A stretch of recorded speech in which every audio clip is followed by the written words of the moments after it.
তাহলে কি পরবর্তীতে বিএনপি ক্ষমতায় যাচ্ছে এবং তারেক রহমানই প্রধানমন্ত্রী হইতেছে, বিষয়টা ঠিক মনে করেন যে এরকমই মোটামুটি প্রায় ঠিক হয়ে গেছে গা। তো কিভাবে ঠিক হয়েছে এটা বিষয়টা আপনাদের সাথে আমি ক্লিয়ার করতেছি, একটু ধৈর্য সহকারে থাকবেন, সাথে থাকবেন। গত 5ই আগস্টে মানে প্রধান উপদেষ্টার যে বক্তব্য ছিল জুলাই সনদ ঘোষণা উপলক্ষে, সেই সনদ নিয়ে কিন্তু বাংলাদেশে মোটামুটি যে কটা দল আছে তাদের প্রত্যেকের ভিতরে একটা মিশ্র প্রতিক্রিয়া আছে। সেই সনদ ঘোষণাকে কেন্দ্র করে কিন্তু তারা মিশ্র প্রতিক্রিয়া জানিয়েছে এবং অস্পষ্ট সেটা তারা কিন্তু সুন্দর করে বলেছে এটার ভিতরে অস্পষ্টতা আছে। কিন্তু বিএনপির পক্ষ থেকে কিন্তু এই বিষয়টা কিন্তু একদম ক্লিয়ার। তারা কিন্তু মাননীয় প্রধান উপদেষ্টার যে বক্তব্য বা সনদটাকে তারা পূর্ণ সমর্থন জানিয়েছে। একটু বলছে যে একটু সমস্যা থাকলে এটা ব্যাপার না। কিন্তু পূর্ণাঙ্গ সমর্থন দিয়েছে এবং তারা খুব খুশি হয়েছে। এবং রাত্রিবেলা যখন জাতির উদ্দেশ্যে মাননীয় প্রধান উপদেষ্টা ভাষণ দিচ্ছে, সে ভাষণের ভিতরে নির্বাচনের তারিখ যখন ঘোষণা করছে, সেই ঘোষণাকে কেন্দ্র করে কিন্তু বিএনপির পক্ষ থেকে ব্যাপক খুশি এবং তারা এটা বলছে এটা মাইল ফলক বক্তব্য এবং এটা জাতির জন্য ভালো। নির্বাচনী একটা দিন তারিখ ঠিক করে গেছে মোটামুটি বিএনপির পক্ষ থেকে অনেকটাই তারা কিন্তু হ্যাপি এই ব্যাপারে রাজনৈতিক অঙ্গনে। কিন্তু অন্যান্য দলের ভিতরে কিন্তু মিশ্র প্রতিক্রিয়া আছে এই নির্বাচন ঘোষণা দিয়ে যে আসলে যে এই প্রধান বর্তমানে যে নির্বাচন কমিশন অথবা বর্তমানে যে সরকার ফেব্রুয়ারির ভিতর নির্বাচন সেটা কি ঠিকঠাক মতো অনুষ্ঠিত করতে পারবে কিনা, এটা এনসিপির ভিতরে মিশ্র প্রতিক্রিয়া আছে, জামাতের ভিতরে মিশ্র প্রতিক্রিয়া আছে, অন্যান্য যে ইসলামী দলগুলো আছে তাদের ভিতরে মিশ্র প্রতিক্রিয়া আছে। তারা কিন্তু এটাকে খুব ভালো দৃষ্টিতে দেখতেছে, এটা কিন্তু তা না। কিন্তু বিএনপির পক্ষ থেকে খুব খুশির একটা সংবাদ মনে করেছে এবং সেই উপলক্ষে তারা কিন্তু গতকাল একটা বিজয় র্যালি বের করেছিল। উদ্দেশ্যটা ছিল কি যে জুলাইয়ের ছাত্রদের যে বিজয়, সেই বিজয় উপলক্ষে একটা বিজয় র্যালি এবং সেই বিজয় র্যালির ভিতরে বিজয় র্যালি শেষে জনাব তারেক রহমানের একটা মেসেজ কিন্তু সামনে খুব সুন্দরভাবে চলে আসছে। সেটা কিন্তু তিনি বলেছেন যে এই বিজয় র্যালির মাধ্যমে বাংলাদেশের যে আমাদের সামনে নির্বাচনী এটা একটা প্রচারণা মাত্র শুরু হলো। এটা কিন্তু একটা পয়েন্ট, এটা একটা পয়েন্ট যে প্রধানমন্ত্রী উপদেষ্টার বক্তব্যের মধ্যে যে কিন্তু কিছু অস্পষ্টতা ছিল, সেটা কিন্তু তিনি জুলাই সনদের ভিতরে কিন্তু কিছু বিষয় তুলে ধরছে যে পরবর্তী নির্বাচিত সরকার এটা সংস্কার করবে। এখন আপনার কাছে প্রশ্ন হচ্ছে যে আসলে যদি পরবর্তী নির্বাচিত কোনো সরকার আসে, সেটা বিএনপি হোক, জামাত হোক, যে কোনো দল আসুক, সেটা কি আসলে সংস্কার কি পূর্ণাঙ্গভাবে করবে? এ ব্যাপারে কিন্তু এনসিপি কিন্তু অনেকটাই মনে করেন যে তারা মানসিকভাবে ভেঙে পড়ছে। কারণ আসলে তারা যতটুকু আশা করছিল মাননীয় প্রধান উপদেষ্টার কাছে যে বিষয়গুলা এই সরকারের আমলে তারা জুলাই সনদ যে এটাকে একটা সাংবিধানিক এবং রূপ নিবে এবং রাষ্ট্রীয়ভাবে একটা রূপ নিবে, কিন্তু সেটা কিন্তু পূর্ণাঙ্গভাবে তার কিন্তু সেই আশাটা পূর্ণ হয়নি।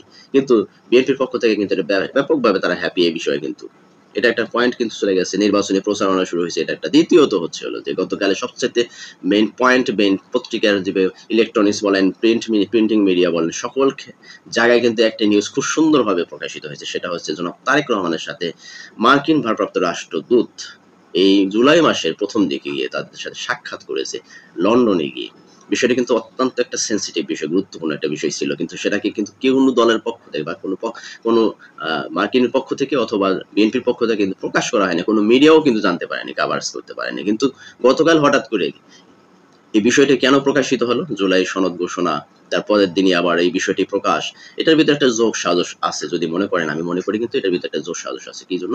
দেখেন, একটা গুরুত্বপূর্ণ দেশের গুরুত্বপূর্ণ রাষ্ট্রদূত তার সাথে বিএনপির ভারপ্রাপ্ত চেয়ারম্যান জনাব তারেক রহমানের সাথে একটা গুরুত্বপূর্ণ মিটিং হয়েছে এবং দীর্ঘ সময় নিয়ে সেটা এত গোপনীয়তার সাথে হয়েছে যে এটা কোনো মিডিয়া কাভারেজ করতে পারেনি। কিন্তু গতকাল কিন্তু সেটা কেন প্রকাশ করলো?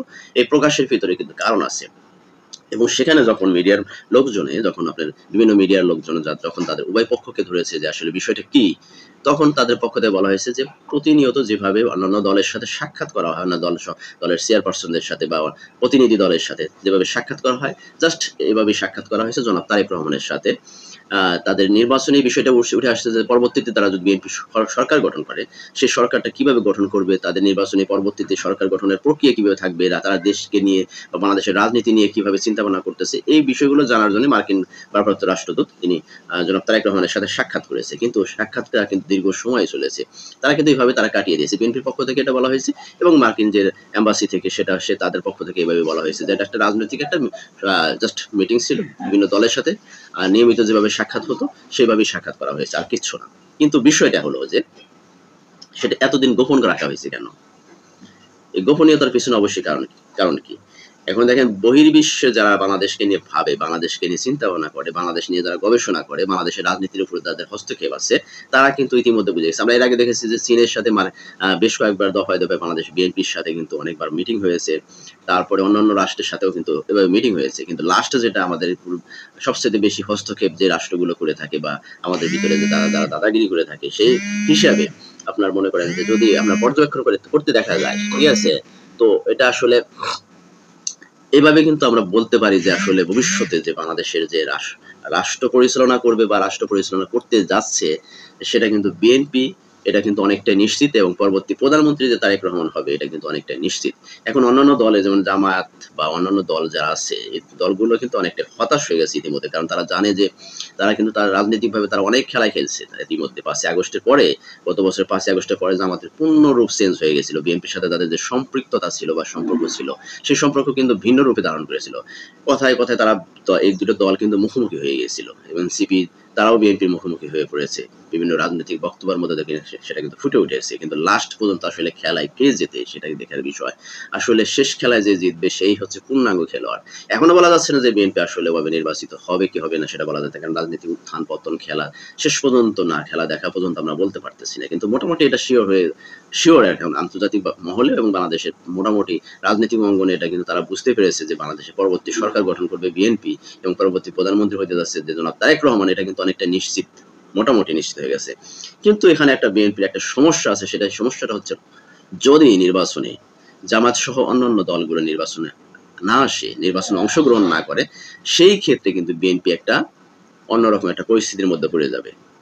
তখন হয়ে যাবে নির্বাচন একটা কলুষিত নির্বাচন, এবং সেই নির্বাচন যদি হয় সেটা একটা প্রশ্নবিদ্ধ নির্বাচন হবে। আমরা তো গত 17 বছরে দেখেছি যে যে স্বৈরশাসকের যে নির্বাচনগুলো দেখেছি, সেই নির্বাচনে কিন্তু অন্যান্য কোনো বড় দল কিন্তু নির্বাচনে অংশগ্রহণ করে নাই।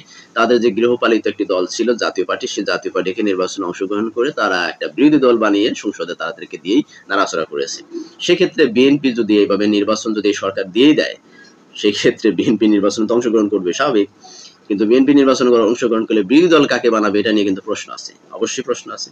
তখন এই বিএনপিকে কাকে বানাবে, এখন এনসিপি কি সেই জাতীয় পার্টির মতো গৃহপালিত বিরোধী দল হয় কিনা সেটাও দেখার বিষয়, এবং অন্য কোনো দল আবার সেই লোভে পড়ে যদি ক্ষমতার মসনদে বসার জন্য, সুযোগ সুবিধা ভোগ করার জন্য সরকারি তাদের, তাহলে সেও বিরোধী দল হইতে পারে যদি জামাত যদি নির্বাচনে অংশগ্রহণ করে। বাংলাদেশে এখন মোটামুটি আমলি যদি নির্বাচনে অংশগ্রহণ করতে পারবেন এটা তো মোটামুটি নিশ্চিত। কিন্তু আওয়ামী লীগের পরে যদি দ্বিতীয় কোনো শক্তিশালী দল থাকে সেটা বিএনপি, বিএনপির পরে যদি কোনো দলকে হিসেবে ওভাবে বিবেচনা করা যায় তাহলে সেটা জামায়াত। এখন পর্যন্ত যে ইসলামী রাষ্ট্র যে দলগুলো আছে তারা কিন্তু ওভাবে কিন্তু মাঠ পর্যায়ে তারা কিন্তু অত শক্তিশালী না। তাদের ভোটার থাকতে পারে, কিন্তু মাঠ গঠনের ক্ষেত্রে কিন্তু জামাতের কাছে এখনো কেউ আসতে পারেনি। তো জামায়াত যদি নির্বাচনে অংশগ্রহণ না করে তখন কি করবেন? তখন তো অবশ্যই একটা বিরোধী দল দরকার, শক্তিশালী বিরোধী দল দরকার। সেই বিরোধী দলটা হবে গৃহপালিত একটা বিরোধী দল, সেটা কিন্তু অবশ্যই মনে করেন যে জাতীয় পার্টির মতো হইতে হবে, এটাই স্বাভাবিক। তো এটা নিয়ে নানান রকমের খেলা শুরু হয়ে গেছে অলরেডি। 5ই আগস্টের যে মাননীয় প্রধান উপদেষ্টার বক্তব্যকে কেন্দ্র করে গতকালে জনাব তারেক রহমানের সাথে মার্কিন রাষ্ট্রদূতের যে সাক্ষাতের সেটা সংবাদটা প্রচার হওয়ার পর থেকে রাজনৈতিক অঙ্গনে এখন সুন্দর একটা পরিবেশ তৈরি হয়ে গেছে, বোঝাবুঝি তৈরি হয়ে গেছে, বুঝতে পারছে তারা আসলে যে বিএনপি বিকল্প নাই এদেশে এখন বর্তমানে, আওয়ামী লীগের পরবর্তীতে যে বিএনপির বিকল্প নাই এটা তারা বুঝে ফেলছে। এখন শেষ খেলা আমরা দেখবো, পর্যবেক্ষণ করবো আসলে কি পর্যন্ত শেষ পর্যন্ত কি খেলা খেলে, এবং শেষ খেলা কে জেতে কে হারে, এটা আমাদের পর্যবেক্ষণের বিষয়। তো ততক্ষণ পর্যন্ত সবাই ভালো থাকবেন। আল্লাহ হাফেজ। আসসালামু আলাইকুম ওয়া রাহমাতুল্লাহি ওয়া বারাকাতুহু।